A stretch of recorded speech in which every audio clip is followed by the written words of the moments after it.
Olá! Agora que você já conhece o significado das cores e o que elas podem te mostrar, vamos ver como interpretá-las. Quando uma aura se encontra em harmonia, deve haver um equilíbrio entre as cores, né? Um equilíbrio nas suas cores. Algumas pessoas afirmam que a emanação saudável da aura deve ser como um arco-íris. Outras pessoas dizem que a soma das cores da aura deve dar como resultado o branco. E por quê? Porque sem importar qual é a cor de base, ou qual é a cor de ciclo, ou cor secundária, o importante não é a quantidade de cor que predomina na aura. O que importa, na verdade, é a acentuação das características das cores em razão de um propósito.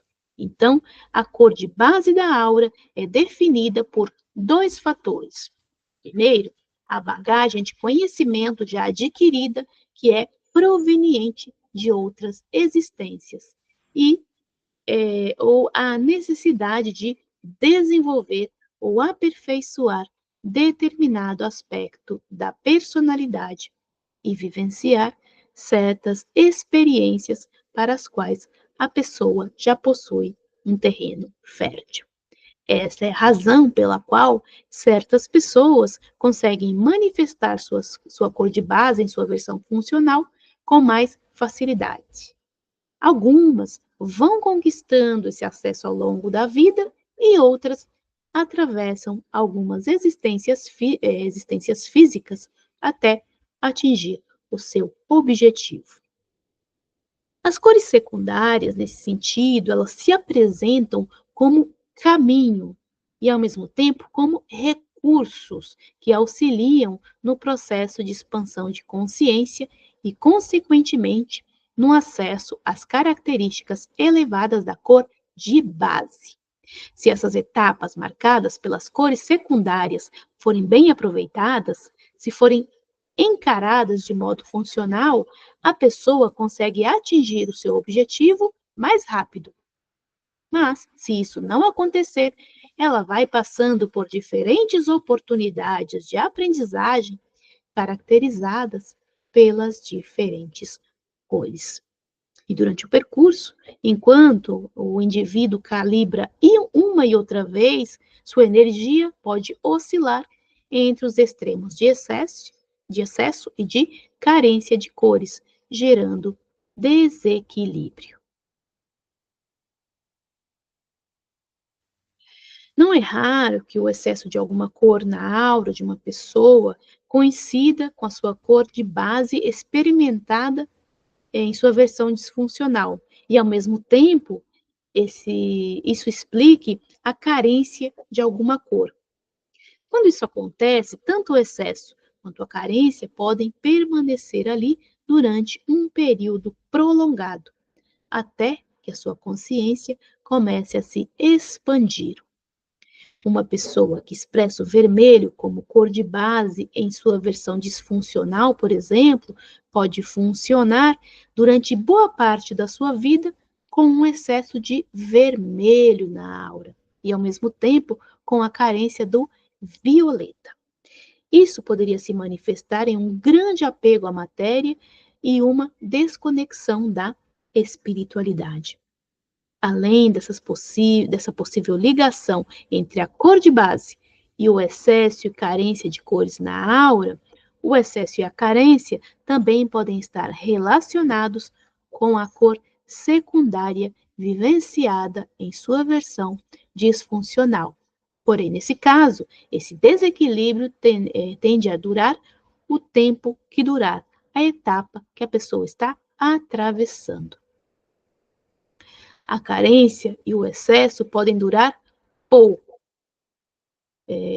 Por exemplo, a falta de energia característica da falta de vermelho na aura pode ser resolvida com descanso e uma boa noite de sono, se sua origem estiver em um exaustivo dia de trabalho.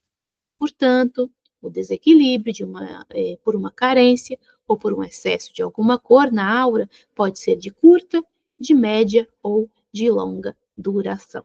vai depender, tá? Qual é o caso. Além disso, uma pessoa pode apresentar desequilíbrio em mais de uma cor ao mesmo tempo. Bem, como podemos ver, interpretar as cores da aura de uma pessoa requer cuidado, atenção e habilidade para fazer conexões com responsabilidade. Como eu já disse antes, toda cor de base possui um enorme acervo de habilidades e talentos. Quando a pessoa expressa a versão madura, funcional da sua cor de base, ela tem livre acesso a esse acervo. Quando ela expressa a sua versão imatura, disfuncional da sua cor de base, seu acervo permanece inconsciente em forma de semente. Uma semente que espera as condições adequadas para germinar. E as condições vão depender das nossas escolhas. Além disso, por mais que você tenha visto o significado das cores, não podemos colocar as pessoas em caixinhas. As características das cores são orientações. O ser humano é muito mais complexo do que isso. É preciso combinar a interpretação das cores com outros elementos de análise. Os chakras, o formato, a textura e as dimensões da aura, se há ou não alguma questão física, né, com anatomia integrativa e por aí vai. Se você tiver outras ferramentas de análise, vai enriquecer muito mais a sua interpretação. E é por isso que eu recomendo estudar para ampliar e aprofundar as suas análises. Os desequilíbrios constantes de certos chakras acabam coincidindo com a cor de base de uma pessoa. Pessoas com cores de base mais relacionadas com a espiritualidade, por exemplo, tendem a desequilibrar os chakras inferiores, principalmente o básico, até conseguir o equilíbrio. E se você dominar a chakra terapia, por exemplo, pode ampliar ainda mais, identificando o chakra dominante da pessoa, o chakra que precisa ser desenvolvido, se existe um chakra kármico. Se você souber astrologia, vai poder aprofundar ainda mais. Existem conexões e analogias que podemos fazer entre os elementos, os signos, as casas e os planetas de um mapa natal e a cor de base da aura de uma pessoa. Uma pessoa com uma cor de base verde, por exemplo, possui muitas características em comum com uma lua de nascimento em peixes. Ambas são super empáticas, mas também podem ser esponjas se estiverem em desequilíbrio. Então, quanto mais conhecimento a gente tem e mais vai ampliando a nossa intuição, melhores vão ficando as nossas análises. Podemos analisar informações para compará-las, descartá-las, podemos complementá-las e ampliá-las. Enfim, o leque é enorme. Mas, por hoje é só. Vamos ficando por aqui. Até a próxima aula.